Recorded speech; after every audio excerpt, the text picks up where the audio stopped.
नमस्कार, सत श्री अकाल, आदाब। तो कैसे हैं मेरे प्यारे बच्चों। आज की इस क्लास में हम बात करेंगे डिसऑर्डर्स के बारे में। जैसा कि हमें पता है बच्चे कि जो डिसऑर्डर्स होते हैं हमारे पास ये बेसिकली दो टाइप के होते हैं। एक होता है क्रोमोसोमल डिसऑर्डर और एक होता है जेनेटिक डिसऑर्डर। तो आज की इस वीडियो में कवर करने वाले हैं जेनेटिक डिसऑर्डर के बारे में। चलिए स्टार्ट करते हैं बिना किसी देरी के।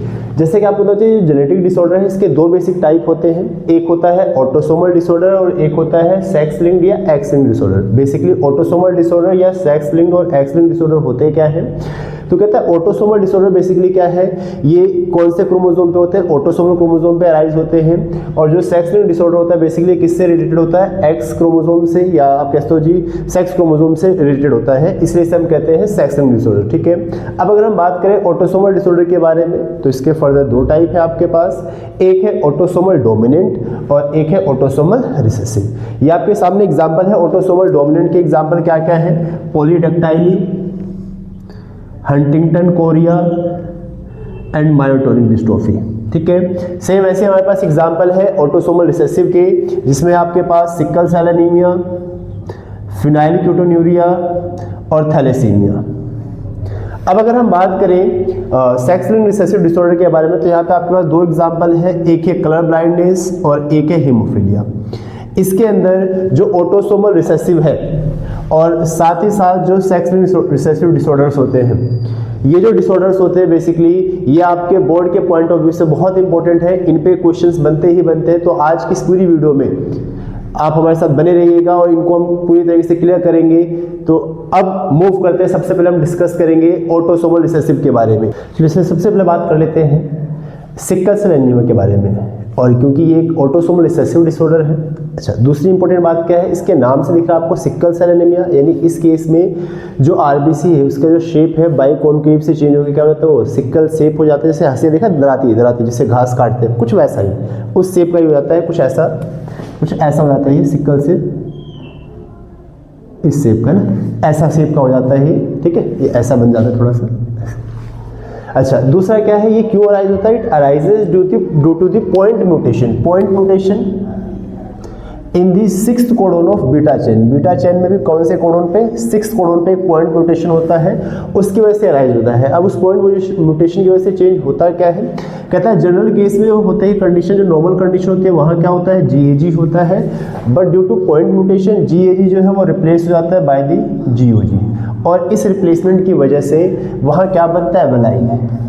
बट जनरल केसेस में नॉर्मल कंडीशन में बनना क्या चाहिए वहाँ पे, ग्लूटामिक एसिड। बट क्योंकि पॉइंट म्यूटेशन होता है 6th पोजीशन पे, जिसकी वजह से GAG से क्या बन रहा है, GOG, और इसकी वजह से क्या फॉर्म हो जाता है, वहाँ वेलाइन। और इस चेंज की वजह से ही जो आरबीसी का शेप है वो कैसा हो जाता है, सिकल शेप हो जाता है। दूसरी खास बात क्या है, इस केस में क्योंकि ये रिसेसिव डिसऑर्डर है तो यहाँ पे क्या है, मेल्स और फीमेल्स दोनों कैसे होंगे, इक्वली अफेक्टेड होंगे। दूसरी खास बात क्या है, अगर इंडिविजुअल होमोजाइगस कंडीशन में होगा तभी वो कैसा होगा, अफेक्टेड। अगर वो हेटेरोजाइगस कंडीशन में है इंडिविजुअल तो कैसा रहेगा, वो कैरियर। यानी अगर कंडीशन कुछ ऐसी आती है तो ही वो क्या होगा, अफेक्टेड। अगर कंडीशन ऐसी है तो वो कैसा होगा, कैरियर। ठीक है। तो यानी ये जो है आपके पास ये सिकल सेल एनीमिया क्या है, एक ऑटोसोमल रिसेसिव डिसऑर्डर। इतनी बात समझ आ गई। चलिए मूव करते हैं नेक्स्ट पॉइंट पे, फिनाइलकीटोन्यूरिया, जिसकी शॉर्ट फॉर्म होती है PKU। जो PKU है ये क्या है, एक ऑटोसोमल रिसेसिव डिसऑर्डर है। और अगर ये ऑटोसोमल रिसेसिव डिसऑर्डर है तो इस केस में मेल और फीमेल दोनों के इक्वली अफेक्टेड होने के चांसेस होते हैं। यानी मेल और फीमेल जो है इनके अफेक्टेड होने के चांसेस कैसे होते हैं, इक्वल। दूसरी खास बात क्या है, जो फिनाइलकीटोन्यूरिया है इसमें एक्चुअल में होता क्या है जी, इन PKU जो फिनाइल एलानिन हाइड्रोक्सिलेज एक एंजाइम होता है, ये क्या होता है, एब्सेंट होता है इस केस में।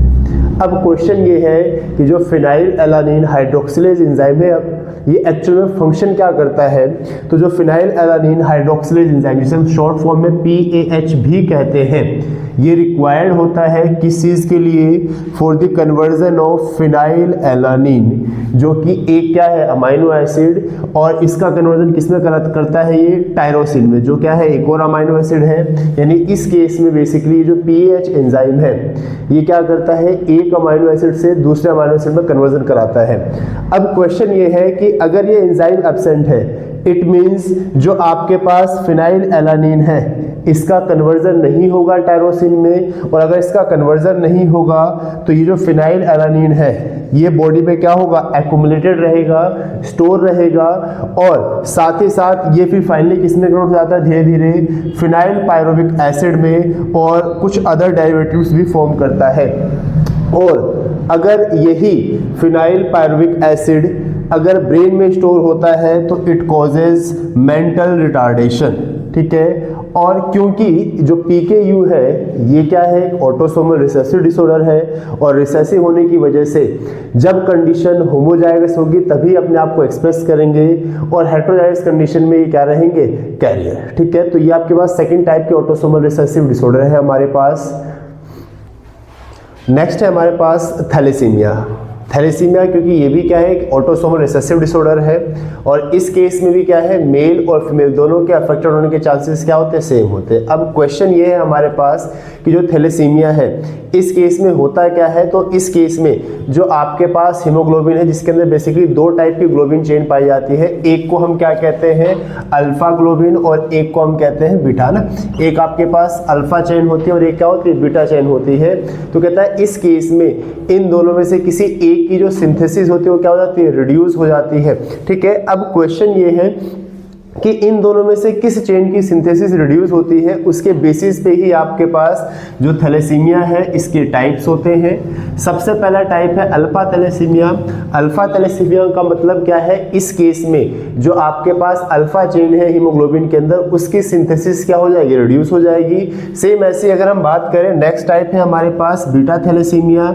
इस केस में क्या कंडीशन आती है, इस केस में जो बीटा चेन है उसकी सिंथेसिस क्या हो जाती है, अफेक्टेड हो जाती है, रिड्यूस हो जाती है, इसलिए इसे हम क्या कहते हैं, बीटा थैलेसीमिया। अब क्वेश्चन ये है कि जो आपके पास अल्फा थैलेसीमिया है ये बेसिकली इसकी सिंथेसिस रिड्यूस होती क्यों है, या इसमें कौन सा जीन जो है म्यूटेटेड हो जाता है। तो आपके पास जो अल्फा थैलेसीमिया इसमें दो बेसिक टाइप के जीन होते हैं, एक होता है HBA1 और एक होता है HBA2। ये जो दोनों ही जीन्स है ये दोनों ही जीन्स क्या हो जाते हैं, म्यूटेटेड हो जाते हैं। और ये जीन्स प्रेजेंट कहाँ होते हैं, ये दोनों ही जीन कहाँ प्रेजेंट होते हैं, क्रोमोसोम नंबर 16 पे, ठीक है। सेम ऐसे अगर हम बात करें बीटा थैलेसीमिया की, तो बीटा थैलेसीमिया के पास जो जीन होता है इन्वॉल्व वो होता है HBB जीन, जो क्या करता है बेसिकली क्रोमोसोम नंबर 11 पे प्रेजेंट होता है, जो बीटा चेन की सिंथेसिस में हेल्प करता है। तो यहाँ पे दोनों ही केसेस में चाहे वो अल्फा थैलेसीमिया हो या बीटा थैलेसीमिया, ठीक है। अल्फा थैलेसीमिया के केस में दो जीन है HBA1 और HBA2। वहीं अगर आप बात करें बीटा थैलेसीमिया की, इसमें सिंगल जीन होता है HBB, ठीक है।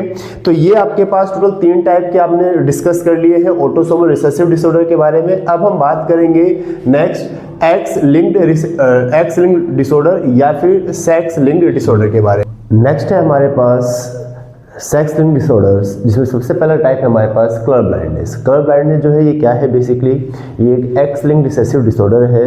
इस केस में जो इंडिविजुअल होता है, जिस भी पर्सन को कलर ब्लाइंडनेस होता है, वो बेसिकली रेड और ग्रीन कलर, दो टाइप के कलर आपके पास, रेड और ग्रीन, इन दोनों कलर में वो डिफरेंशिएट नहीं कर पाता, ठीक है, अनेबल टू डिफरेंशिएट। लेकिन याद रखेंगे उसके नॉर्मल विजन में, जो पर्सन है उसके नॉर्मल विजन में कोई दिक्कत नहीं होती, नॉर्मल विजन जो है वो कैसा होता है, अनअफेक्टेड रहता है, ठीक है। वहीं अगर हम बात करें जो फीमेल्स होती हैं, कलर ब्लाइंडनेस के केस में females are generally carrier but males are affected, ठीक है। याद रखेंगे फीमेल्स कैसे होते हैं, कैरियर होती हैं, बट मेल्स कैसे होते हैं, अफेक्टेड। और दूसरी खास बात क्या है कि जो कलर ब्लाइंडनेस है ये क्रिस क्रॉस पैटर्न शो करता है इनहेरिटेंस का। क्रिस क्रॉस का मतलब क्या है कि जो फीमेल्स जनरली कैरियर होती हैं वो ये डिजीज़ जो है जो चाइल्ड है, जो सन है, उसको ट्रांसफर करती है, ठीक है।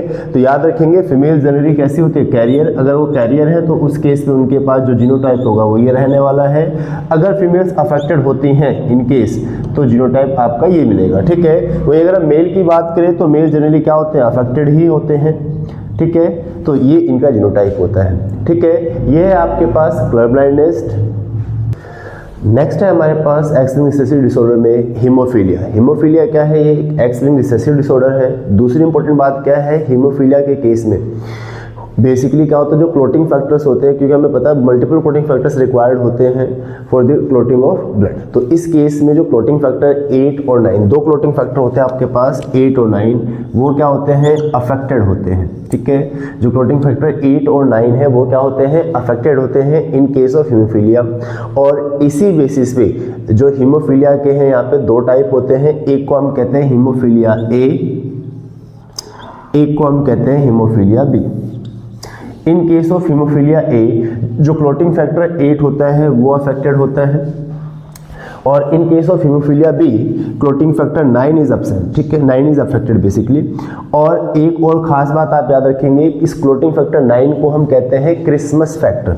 याद रखेंगे, मोस्ट इंपॉर्टेंट पॉइंट है, इसे हम कहते हैं क्रिसमस फैक्टर। और क्योंकि इसे क्रिसमस फैक्टर कहते हैं तो इसीलिए इस हीमोफीलिया को हम कभी कभी क्रिसमस डिजीज भी कह देते हैं, क्रिसमस डिजीज। तो in case of haemophilia B clotting factor 9 absent होता है, but in case of haemophilia A जो क्लोटिंग फैक्टर 8 है वो अफेक्टेड होता है। ठीक है, दोनों ही केसेस में। अच्छा, दूसरी बात क्या है, इस केस में फीमेल्स होती है जनरली कैसी होती है, कैरियर। वहीं अगर हम बात करें मेल्स कैसे होते हैं, अफेक्टेड होते हैं जनरली। ठीक है, और ये भी सेम क्या पैटर्न शो करता है, क्रिस क्रॉस पैटर्न ही शो करता है। इट मीन्स इस केस में क्या होने वाला है कि जो कैरियर फीमेल्स होंगी वो अपने सन में या जो भी है सन या डॉटर में क्या करेंगे, डिजीज़ को ट्रांसफर करती है। ठीक है, तो ये बेसिक कंडीशंस थी आपके पास किसके बारे में, एक्स लिंक्ड डिसऑर्डर्स के बारे में। ठीक है, चलिए फिर मुलाकात करेंगे आपसे नेक्स्ट वीडियो में। जब तक हमारे साथ जुड़े रहिए, जय हिंद।